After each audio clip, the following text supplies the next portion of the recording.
സത്യം പറഞ്ഞാൽ ഉണ്ടല്ലോ, ഇങ്ങനൊരു വീഡിയോ ചെയ്യേണ്ടി വരുമെന്ന് ഞാൻ ഒരിക്കൽ പോലും പ്രതീക്ഷിച്ച കാര്യമല്ല. കാരണം നമ്മുടെ വീഡിയോ എന്ന് പറയുന്നത് കൂടുതലും സ്റ്റിച്ചിങ് റിലേറ്റഡ് ആയിട്ടുള്ള കണ്ടൻറ്റാണ് കൂടുതലും. പിന്നെ ഇടയ്ക്കും തലയ്ക്കും വല്ലതും ഞാൻ അടുക്കള വല്ലതുമൊക്കെ കാണിക്കുന്നതൊക്കെ വന്നെങ്കിലേ ഉള്ളൂ. അപ്പോൾ ആദ്യം തന്നെ പറയാം, ഇതൊരു 20 മിനിറ്റ്സോളം വരുന്ന വീഡിയോ ആണ്. കത്തിയാണ്, ബ്ലേഡാണെന്നൊന്നും പറഞ്ഞ് വന്നേക്കരുത് കേട്ടോ. നിങ്ങൾക്ക് കേൾക്കാൻ സമയമുണ്ടെങ്കിൽ മാത്രം കേൾക്കുക. എന്നിട്ട് നിങ്ങളുടെ ഒപ്പീനിയൻസ് പറയാം, തെറ്റില്ല, അതിനകത്തൊന്നും എനിക്കൊരു പ്രശ്നവുമില്ല. ഞാൻ വീട്ടിലിരുന്ന് തയ്ച്ച് വരുമാനം കണ്ടെത്തുന്ന ഒരു സാധാരണ വീട്ടമ്മയാണ് കേട്ടോ. ഒരു കടയോ കാര്യങ്ങളോ ഒന്നും ഇല്ല. പക്ഷേ കടയിൽ കൊടുക്കുന്ന അതേ ക്വാളിറ്റിയിൽ വീട്ടിലിരുന്ന് കൊടുക്കാൻ ഞാൻ മാക്സിമം ശ്രമിക്കാറുണ്ട് കേട്ടോ. അതിൻ്റെ ഫിറ്റിങ്ങിലാണെങ്കിലും ഫിനിഷിങ്ങിലാണെങ്കിലും ഓവറോൾ ഞാൻ ശ്രദ്ധിക്കാറുണ്ട്. ഒരേ ഒരു പ്രശ്നം വരാറുള്ളത് സമയത്തിന് സാധനം കൊടുക്കാൻ പറ്റാതെ വരിക. ഞാനത് അത്രയും സ്ട്രെസ് ചെയ്ത് പറഞ്ഞത് എന്താണെന്ന് വെച്ചാൽ, ഒരു 100-ൽ 10% അങ്ങനെ വരാറുണ്ട്. ചില സാഹചര്യങ്ങൾ കൊണ്ട് എനിക്ക് ടൈമിന് ചിലപ്പോൾ കൊടുക്കാൻ പറ്റാതെ വന്നിട്ടുമുണ്ട്. അതിൻ്റെ അർത്ഥം എപ്പോഴും ഞാൻ അങ്ങനെയാണെന്നല്ല കേട്ടോ.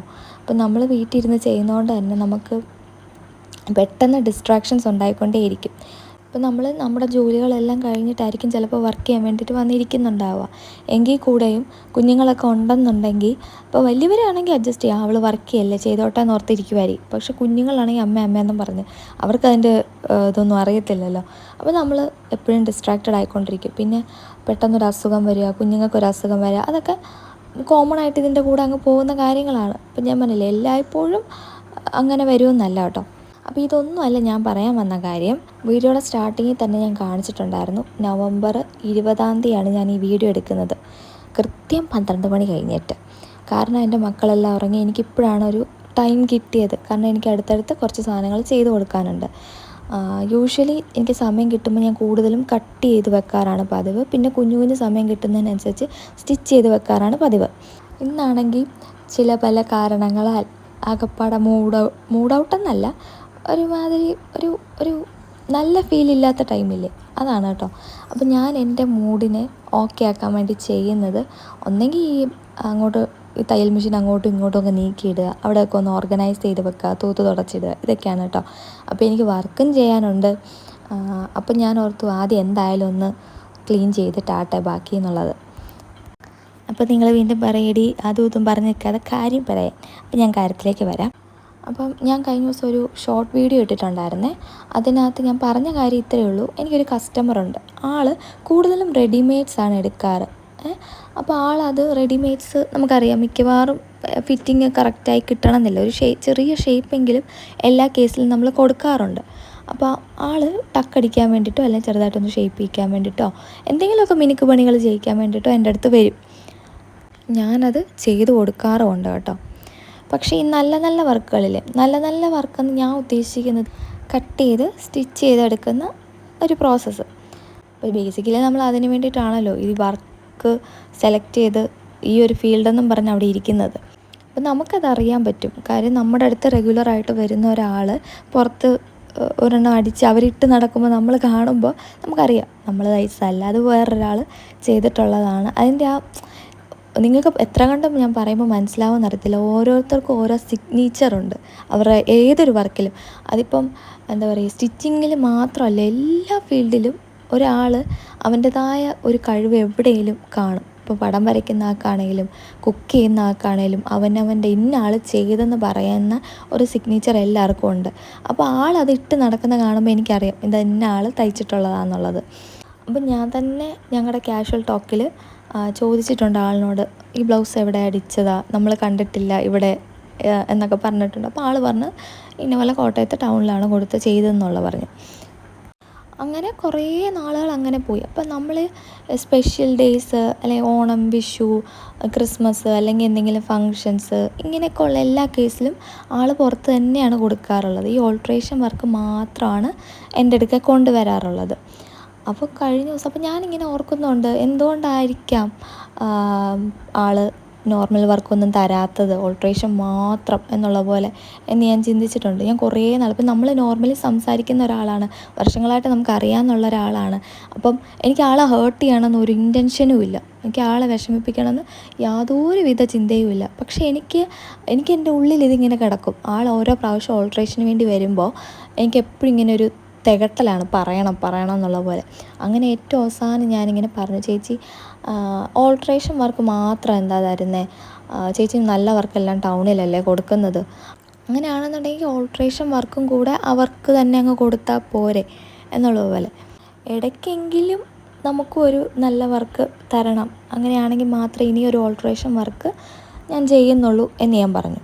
അപ്പോൾ ഷോർട്ട് വീഡിയോ ഇട്ടു. അതിൻ്റെ പിറ്റേ ദിവസം അത്ര വലിയ അനക്കങ്ങളൊന്നുമില്ല. കാര്യം റിലേറ്റ് ചെയ്യാൻ പറ്റുന്ന ഒരുപാട് പേരുണ്ട്. അവരെല്ലാം അവരുടേതായ സിറ്റുവേഷൻസ് അവർ പറയുന്നുണ്ടായിരുന്നു. രണ്ടാമത്തെ ദിവസം എത്തിയപ്പോഴാണെന്ന് തോന്നുന്നു, അതിലിങ്ങനെ കുറച്ച് പേരിങ്ങനെ കമൻറ്റ് ചെയ്യാൻ തുടങ്ങി. എന്താണ്, നിനക്ക് കാശ് കിട്ടിയാൽ പോരെ, ചെയ്തതിൻ്റെ കൂലി കിട്ടിയാൽ പോരെ, അത് അവരുടെ ഇഷ്ടമല്ലേ എവിടെ കൊടുക്കണം എന്നുള്ളത്, പിന്നെന്താണ്, അങ്ങനെ ഭയങ്കര കുറച്ചുകൂടെ ലെവൽ കൂടി കമൻറ്റ് വരാൻ തുടങ്ങി. ഞാനിതൊന്നും ഒരു നെഗറ്റീവ് കമൻ്റായിട്ടൊന്നും എടുക്കുന്നില്ല. നെഗറ്റീവ് കമൻ്റ് എന്ന് പറയുമ്പോഴത്തേനും അത്രയും നമ്മളെ ഹേർട്ട് ചെയ്യിക്കുന്ന തരത്തിലുള്ള കമൻ്റ് ആയിരിക്കണമല്ലോ. എനിക്കിതൊന്നും അങ്ങനെ വലിയ ഹേർട്ടിങ് അല്ല, ഓരോരുത്തരുടെ ചിന്ത, അവരവരുടെ കാര്യങ്ങൾ അവർ പറയുന്നു എന്നുള്ളതേ ഉള്ളൂ. പക്ഷേ ഇതിനകത്ത് ഞാൻ പറഞ്ഞ കാര്യം ആ രീതിയിലല്ലേ കൺവേ ചെയ്തത് എന്നുള്ളൊരു കൺഫ്യൂഷൻ എനിക്ക് ഓരോരുത്തരുടെ കമൻറ്റ് കാണുമ്പോൾ എനിക്ക് തോന്നാറുണ്ട്. ഇതിലെല്ലാം രസം ഇതിൻ്റെ ഇടയിൽ ഒരു വലിയ ഫൈറ്റ് നടക്കുന്നുണ്ടെന്നുള്ളതാണ്. ഒന്നാമത്തെ കാര്യം, നമ്മൾ മെസ്സേജിൽ അല്ലെങ്കിൽ ഒരു കമൻറ്റിൽ നമ്മൾ ടൈപ്പ് ചെയ്യുമ്പോൾ അപ്പുറം ഇരിക്കുന്ന ആൾ അത് ഏത് രീതിയിലാണ് എടുക്കുന്നതെന്നുള്ളതൊരു വലിയ ഒരു പ്രശ്നമാണ്. അവരത് ചിലപ്പോൾ നല്ല മൂഡിലാണ് ഇരിക്കുന്നതെങ്കിൽ അവരത് നല്ല രീതിയിലായിരിക്കും എടുക്കുന്നത്. അവരൊരു മോശം മൂഡിലിരിക്കുവാണെങ്കിൽ മോശമായിട്ട് തന്നെ എടുക്കും. അതിപ്പോൾ എനിക്ക് ഇടുന്ന കമൻറ്റ് ഞാൻ എൻ്റെ മൂഡിനനുസരിച്ചായിരിക്കും അത് സ്വിച്ച് ചെയ്യുന്നത്. എല്ലാവരുടെയും കമൻറ്റ് അങ്ങനല്ല. അപ്പോൾ ഇതിനകത്തൊരു ഞങ്ങളൊരു ആളുടെ കമൻറ്റ് സ്റ്റാർട്ട് ചെയ്തപ്പോൾ ആൾ എന്നോട് പറയാണ്, ആൾ നാട്ടിലേക്കൊക്കെ വരുമ്പോഴത്തേനും തയ്പ്പിക്കാനുള്ളത് പലയിടത്തായിട്ട് കൊടുക്കും, 3-4 സ്ഥലത്തിൽ കൊടുക്കും. എന്താണെന്ന് വെച്ച് കഴിഞ്ഞാൽ ആൾ പോകുന്ന സമയത്തിന് അതെല്ലാം സ്റ്റിച്ച് ചെയ്ത് കിട്ടണമല്ലോ. പർട്ടിക്കുലറി ഒരാളുടെ കൈ കൊടുക്കുമ്പോൾ അത്രയും ലോഡ് വർക്ക് വരുമ്പോൾ മേ ബി അത് അവർക്ക് ഓൺ ടൈമിന് ചെയ്ത് കൊടുക്കാൻ പറ്റിയെന്ന് വരത്തില്ല. അത് നോർമലായിട്ടുള്ളൊരു കാര്യമാണ്, അതിനകത്തൊരു തെറ്റുമില്ല. പിന്നെ ഈ ഓൾട്രേഷൻ വർക്കുകളൊന്നും ആരും ചെയ്ത് കൊടുക്കാറില്ല, അങ്ങനെയൊക്കെ കുറച്ച് കാര്യങ്ങൾ. അപ്പോൾ ഈ റെഡിമെയ്ഡ്സ് എടുക്കുന്നവർ എന്ത് ചെയ്യും, നിങ്ങളെപ്പോലുള്ളവർ ചെയ്ത് കൊടുത്തില്ലെങ്കിൽ എന്ത് ചെയ്യും, അങ്ങനെയൊക്കെ. അപ്പം ഞാൻ പറഞ്ഞത്, ഒരാൾക്ക് മാത്രം ആയിട്ട് ഓൾട്രേഷൻ മാത്രം എന്നുള്ള പോലെ ഒരാൾക്ക് വേണ്ടി കൊടുക്കുമ്പോഴാണ് പ്രശ്നം. നമ്മൾ സ്റ്റിച്ച് ചെയ്യിക്കുന്നിടത്ത് തന്നെ ഓൾട്രേഷൻ വർക്കും കൊടുത്താൽ ഈ പ്രശ്നം തീരും. അല്ലെങ്കിൽ ഈ പറയുന്ന പോലെ ഓൾട്രേഷൻ ചെയ്യാൻ കൊടുക്കുന്ന ആൾക്കും 1-2 പീസ് വർക്ക് നിങ്ങൾ കൊടുക്കുകയാണെങ്കിൽ അത് അവർക്ക് സന്തോഷമല്ലേ. അവർക്കപ്പോൾ ഓൾട്രേഷൻ ചെയ്യുമ്പോൾ ഓൾട്രേഷൻ എന്നുള്ളൊരു മടുപ്പ് മാറും. മറ്റേത് നല്ല വർക്കും ഉണ്ടല്ലോ, കൂടെ ഇതെന്നുള്ള പോലെ അതങ്ങ് അവർ കാണും. ഇനി ഞാനൊരു കസ്റ്റമറിൻ്റെ സൈഡിൽ നിന്ന് ഞാൻ ചിന്തിച്ചിട്ട് ഞാൻ പറയാം കേട്ടോ. കാരണം ഞാനും പണ്ട് തയ്പ്പിച്ച് ഒക്കെ നടന്നിട്ടുള്ള ഒരാളാണ്, റെഡിമെയ്ഡ്സൊക്കെ ഇട്ട് നടന്ന ഒരാളാണ്. അപ്പോൾ ഞാൻ കോളേജിൽ പോകുന്ന സമയത്തോ അല്ലെങ്കിൽ വർക്ക് ചെയ്യാൻ പോകുന്ന സമയത്തോ നമുക്ക് ഒരുപാട് ഡ്രസ്സുകൾ വേണം. അപ്പോൾ നമ്മൾ സ്വാഭാവികമായിട്ടും കൂടുതലും ചൂസ് ചെയ്യുക റെഡിമെയ്ഡ്സ് തന്നെയാണ്. ഇപ്പം മീഷോ പോലുള്ള ആപ്പൊക്കെ ഉള്ളതുകൊണ്ട്, അല്ലെങ്കിൽ കുറച്ചുകൂടെ അഫോർഡബിൾ ആയിട്ടുള്ള കുറച്ച് ഡ്രസ്സൊക്കെ നമുക്ക് കിട്ടുമ്പോൾ നമ്മൾ കൂടുതലും റെഡിമെയ്ഡ്സിലേക്ക് തന്നെ പോകും. കാരണം മെറ്റീരിയൽ എടുത്ത് അത് സ്റ്റിച്ച് ചെയ്യിക്കുന്ന ചാർജും കൂടെ ആകുമ്പോഴത്തേനും നമ്മൾ ചിന്തിക്കും, അത് ഇച്ചിരി പ്രൈസ് ആണല്ലോ എന്നുള്ളൊരു സാധാരണക്കാരുടെ ചിന്ത എല്ലാവർക്കും ഉണ്ട്. അപ്പം അതിനകത്തൊന്നും ഒരു തെറ്റുമില്ല. അപ്പം ഞാൻ റെഗുലറായിട്ട് ഓൾട്രേഷൻ ചെയ്യിക്കുന്ന ഒരു ചേച്ചിയുണ്ട്. അതായത് എൻ്റെ എല്ലാ ഓൾട്രേഷനും പുള്ളിക്കാരത്തേക്കായിരിക്കും ഞാൻ കൊടുക്കുന്നത്. ആൾ ഇന്ന് വരെ മുഖം കറുപ്പിച്ചിട്ട് എന്നോടൊന്നും പറഞ്ഞിട്ടില്ല, ചെയ്തു തരുന്നുണ്ട്. അങ്ങനെ ഇരിക്കുമ്പോൾ ഒരു ഓണ സെലിബ്രേഷനോ എന്തെങ്കിലും ഒരു ഫംഗ്ഷൻ വരികയാണ്, എനിക്ക് ബ്ലൗസ് തയ്ക്കണം. അപ്പോൾ സ്വാഭാവികമായിട്ടും ആളത് എക്സ്പെക്റ്റ് ചെയ്തില്ലെങ്കിലും ഞാനത് കൊടുക്കേണ്ട മര്യാദ എനിക്കില്ലേ. എന്താ പറയുക, അതിന് പകരം ആളുടെ അടുത്തുനിന്ന് വിട്ടിട്ട് ടൗണിൽ പോയി അല്ലെങ്കിൽ കുറച്ചുകൂടെ പ്രൈസി ആയിട്ടുള്ളിടത്ത് കൊടുത്തിട്ട് സ്റ്റിച്ച് ചെയ്താൽ ഓക്കെ, ഞാൻ അടിപൊളിയായിട്ട് നടന്നു, എൻ്റെ കാര്യം കഴിഞ്ഞു. അപ്പോൾ വീണ്ടും ഞാനൊരു ഓൾട്രേഷൻ വർക്കുമായിട്ട് ആളുടെ മുഖത്ത് ചെന്ന് നിൽക്കുമ്പോൾ ആളെന്ത് വിചാരിക്കും? അപ്പോൾ ഇത്രയും നാളും അവരൊരു പ്രതീക്ഷയിലായിരിക്കും നിൽക്കുന്നത്, ആ കുട്ടി എന്തെങ്കിലും ഒരു ബ്ലൗസോ ചുരിദാറോ തയ്ക്കുമ്പോൾ അതെനിക്ക് തരുമായിരിക്കും എന്നുള്ളൊരു പ്രതീക്ഷയില്ല. കാര്യം ഇത്രയും വർഷമായിട്ട് നമ്മൾ ഓൾട്രേഷൻ ചെയ്ത് കൊടുക്കുമല്ലേ എന്നുള്ളൊരു ചിന്ത. അപ്പോൾ ഒന്നല്ല പല പ്രാവശ്യവും നല്ല വർക്കുകളെല്ലാം പുറത്ത് കൊടുക്കുമ്പോഴും ഈ ഓൾട്രേഷൻ വർക്ക് മാത്രം ആൾക്ക് കൊടുക്കുമ്പോഴും പോകെ പോകെ നമുക്കതൊരു മടുപ്പായി മാറും. നിങ്ങൾ വിചാരിക്കും എന്താണ് ആൾക്കാർ പറഞ്ഞത്, അത് അവരുടെ ഇഷ്ടമല്ലേ, അതെവിടെ കൊടുക്കണം എന്നുള്ളത് അവരുടെ ഇഷ്ടമല്ലേ. അപ്പോൾ അവർ തയ്ക്കുന്നവരെന്ത് വിചാരിക്കും, ഇത് ഞങ്ങളുടെ ഇഷ്ടമല്ലേ. ഞാനും അതാ പറയുന്നത്, ഞങ്ങളുടെ ഇഷ്ടമല്ലേ ഞങ്ങൾ ഓൾട്രേഷൻ ചെയ്ത് കൊടുക്കണോ വേണ്ടയോ എന്നുള്ളത്.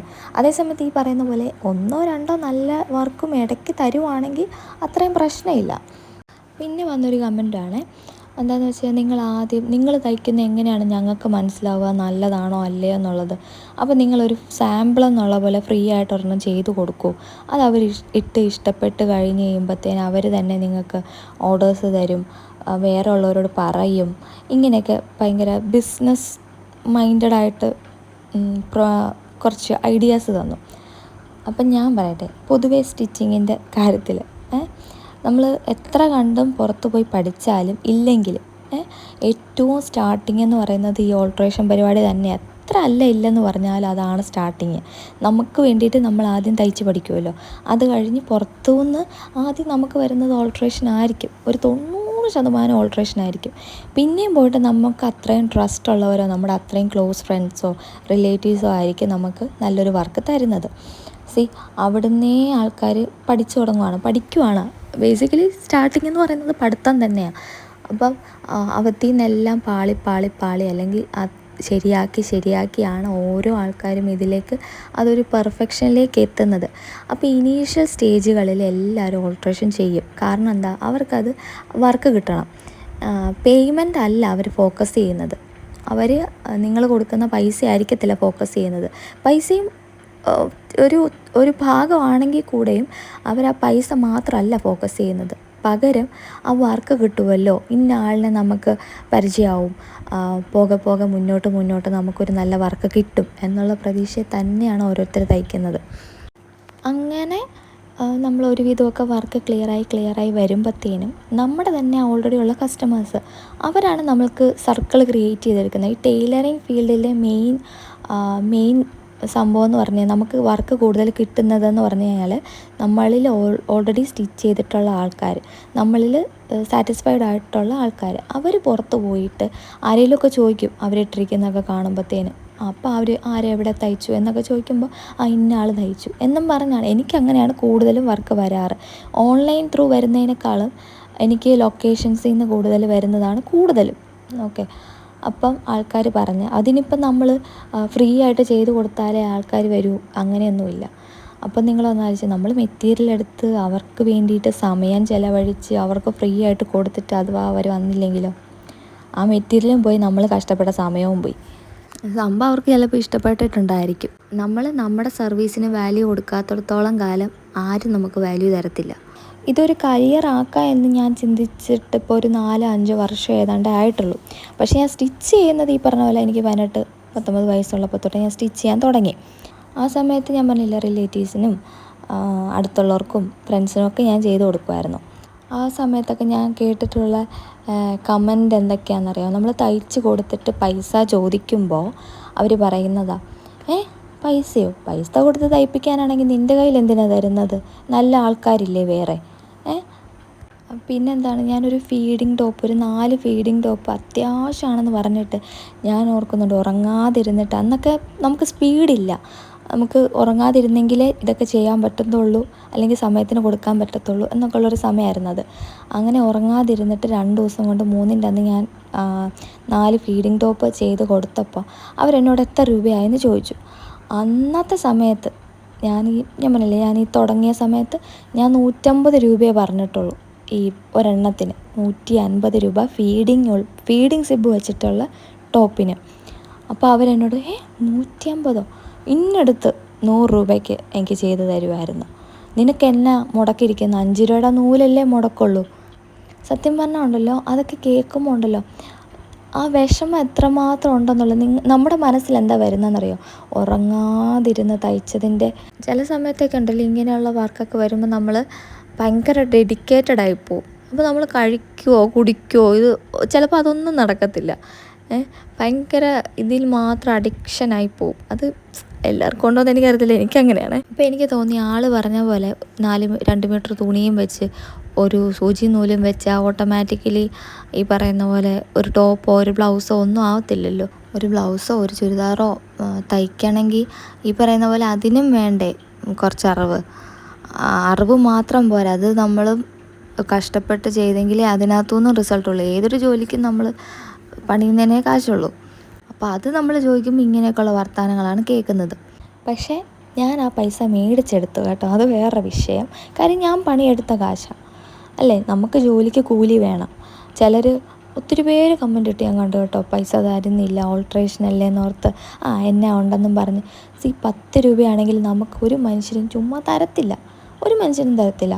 അപ്പം നമ്മൾ ചെയ്യുന്നതിൻ്റെ കൂലി നമ്മൾ മേടിക്കുക എന്നുള്ളത് നമ്മുടെ അവകാശമാണ്. തരാൻ അവർക്ക് മര്യാദ കാണിച്ചില്ലെങ്കിൽ നമ്മൾ ചോദിക്കുക. ചിലപ്പോൾ 1 അല്ല 3 പ്രാവശ്യം ആകുമ്പോൾ ചിലപ്പോൾ തെറ്റും. എങ്കിൽ കൂടെ നമ്മൾ അവരെ മാത്രം നോക്കി നിന്നിട്ട് കാര്യമില്ലല്ലോ.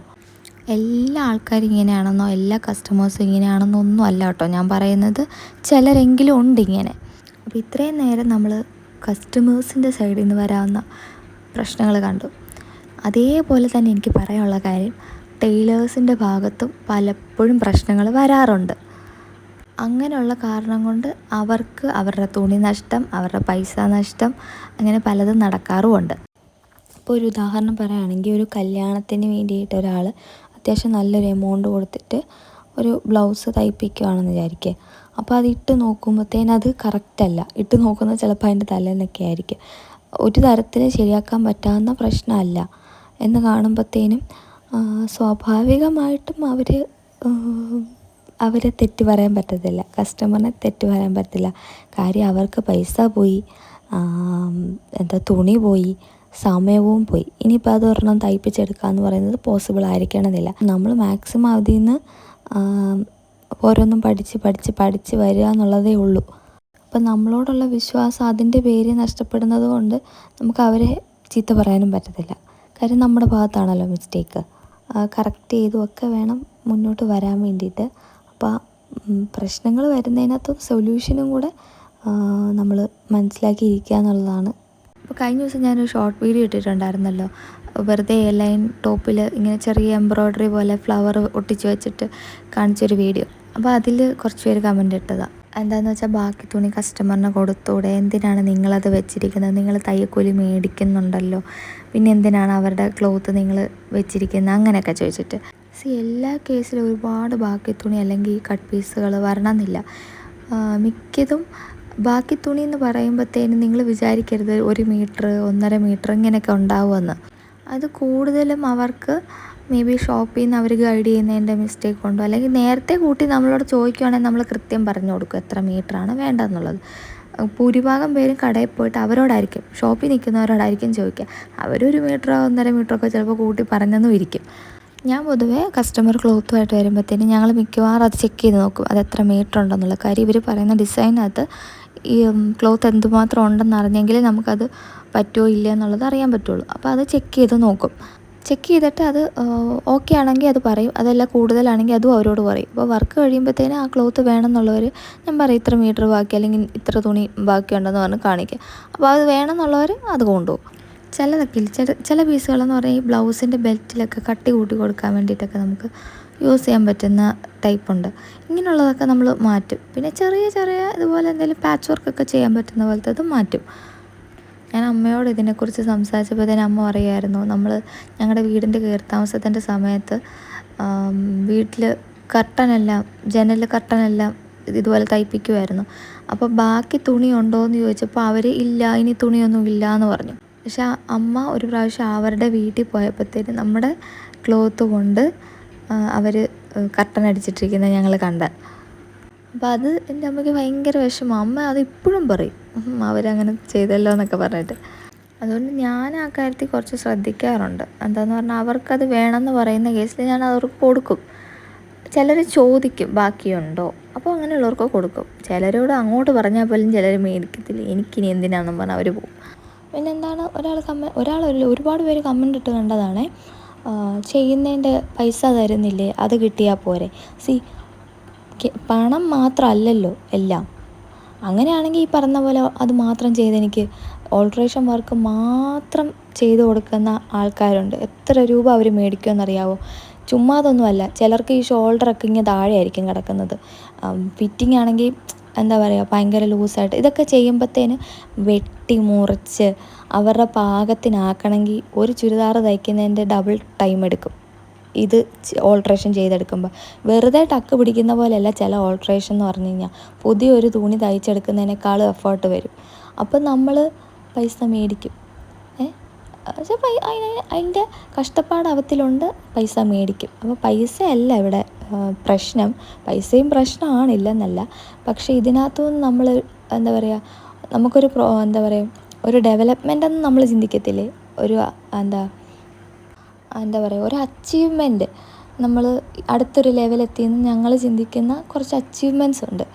ഇപ്പോൾ നിങ്ങൾക്ക് തന്നെ അറിയാം, സിമ്പിളായിട്ട് വീട്ടിൽ തയ്ക്കുന്ന ഒരാളെ സംബന്ധിച്ച് ഒരു ബ്രൈഡൽ വർക്ക്, ഒരു കല്യാണ വർക്ക് വന്ന അവർ അനുഭവിക്കുന്ന സന്തോഷവും അതേപോലെ ടെൻഷനും, അത് സക്സസ് ആയി കഴിയുമ്പോൾ അവർ അനുഭവിക്കുന്നൊരു സന്തോഷമുണ്ട്. ആ ബ്രൈഡ് അവർ തയ്ച്ച ബ്ലൗസ് അല്ലെങ്കിൽ അവർ ചെയ്ത വർക്ക് വിട്ട് അവരുടെ കല്യാണ ഡേ, അവരുടെ ഏറ്റവും ലൈഫിലെ വലിയൊരു ദിവസം, ആ ദിവസത്തെ അവർ നമ്മൾ തയ്ച്ചതാണല്ലോ ഇട്ട് നിൽക്കുന്നതെന്നുള്ളൊരു ഹാപ്പിനെസ് എന്ന് പറഞ്ഞു കഴിഞ്ഞാൽ അത് ഭയങ്കര വലുതാണ്. പിന്നെ എല്ലാവരെയും ഒരേ ത്രാസിൽ നമുക്ക് തൂക്കാൻ പറ്റത്തില്ല. കാര്യം ഇത് 100-1 ഇങ്ങനെയുള്ള സംഭവങ്ങൾ, ഞാനീ പറഞ്ഞ പോലെയുള്ള കാര്യങ്ങൾ. കാരണം ഒരുപാട് കസ്റ്റമേഴ്സുണ്ട്, നല്ല നല്ല കസ്റ്റമേഴ്സുണ്ട് എനിക്ക്. ആദ്യം തയ്ക്കുന്ന സമയത്ത് നമ്മൾ അത്ര കണ്ടും പെർഫെക്റ്റായിട്ട് ചെയ്യണമെന്നില്ല. ചില പ്രശ്നങ്ങളൊക്കെ ഉണ്ടാവും. അങ്ങനെയുള്ള സമയത്ത് അവരുടെ തുണി, അവരുടെ മണി, അതാണ് റിസ്കിലാവുന്നത്. അഥവാ എന്തെങ്കിലും മിസ്റ്റേക്കൊക്കെ വരുവാണെങ്കിൽ പോലും സാരമില്ല, പോട്ടെ എന്ന് പറഞ്ഞ് അവരാണ് പ്രോത്സാഹിപ്പിക്കുന്നത്.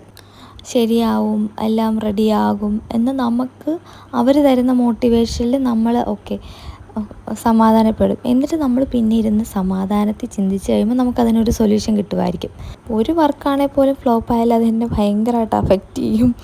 നിങ്ങൾ റെഗുലറായിട്ട് സ്റ്റിച്ച് ചെയ്യുന്നിടത്ത് നിങ്ങൾ ഓൾട്രേഷൻ കൊടുക്കുമ്പോഴത്തേനും അവർ നോ പറയത്തില്ല. പക്ഷെ നിങ്ങൾ കണ്ടിട്ടുണ്ടായിരിക്കും, ഒരുവിധം നല്ല വലിയ ഷോപ്പുകളിൽ ഓൾട്രേഷൻ വർക്കുകൾ മാത്രം കൊണ്ട് ചെന്ന് നോക്കിയാൽ അപ്പം നിങ്ങൾക്ക് മനസ്സിലാവും ഞാൻ പറയുന്ന കാര്യം. അപ്പം അങ്ങനെയുള്ള കേസിലാണ് കൂടുതലും നമ്മൾ ഈ വീട്ടിൽ ഇരുന്ന് സ്റ്റിച്ച് ചെയ്യുന്നവരെ കൂടുതൽ ആശ്രയിക്കാറ്.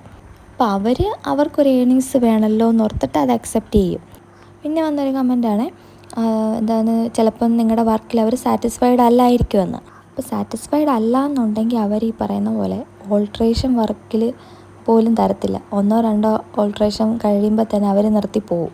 ശരിക്കും പറഞ്ഞാൽ ഞാൻ പറഞ്ഞത് ഇത്രയേ ഉള്ളൂ. നിങ്ങൾ വീട്ടിലിരുന്ന് തയ്ക്കുന്നവർക്ക് ഓൾട്രേഷൻ വർക്ക് മാത്രം കൊടുക്കാതെ ഇടയ്ക്കെങ്കിലും നല്ല വർക്കുകൾ കൊടുക്കുക, ഇത്രയേ ഉള്ളൂ. അപ്പോൾ അതിനാണ് വന്നിട്ട് 4 മില്യൺ ആയതിൻ്റെ പോലെയാണല്ലോ നിൻ്റെ വർത്താനം എന്നൊക്കെ. സത്യം പറഞ്ഞാൽ എന്താ പറയണ്ടേ, യൂട്യൂബിനെ സംബന്ധിച്ചിടത്തോളം ഈ 1000 സബ്സ്ക്രൈബറും 4000 വാച്ച് ടൈമും എത്തിക്കുക എന്നുള്ളതാണ് ഏറ്റവും വലിയ പണി. പുറകെ കിട്ടുന്നതെല്ലാം ബോണസ് മാത്രമാണ്. പിന്നെ വന്നൊരു കമൻറ്റാണ്, എന്നെ എൻജിനീയറിങ് വരെ പഠിപ്പിച്ച അപ്പനും അമ്മയും ഇപ്പോൾ ആരായി, ശശിയായെന്നും പറഞ്ഞിട്ട്. ഞാൻ BC ആണ് പഠിച്ചത്. അപ്പം ഞാൻ പഠിച്ചത് വെച്ചിട്ട് ഞാൻ ജോലി ചെയ്തിട്ടുമുണ്ട്. എന്നെക്കൊണ്ട് മാക്സിമം പറ്റുന്ന പോലെ ഞാൻ നിന്നിട്ടുണ്ട്. അതൊന്നും പറ്റുന്നില്ലെന്ന് തോന്നിയിട്ടാണ് ഞാൻ മടുത്തു എന്നുള്ള പോലെയാണ് ഞാൻ ഇട്ടിട്ട് പോകുന്നത്. ഏതൊരു ജോലി ചെയ്യുമ്പോഴും നമുക്കൊരു സന്തോഷം വേണ്ടേ, കാശ് മാത്രം പോരല്ലോ.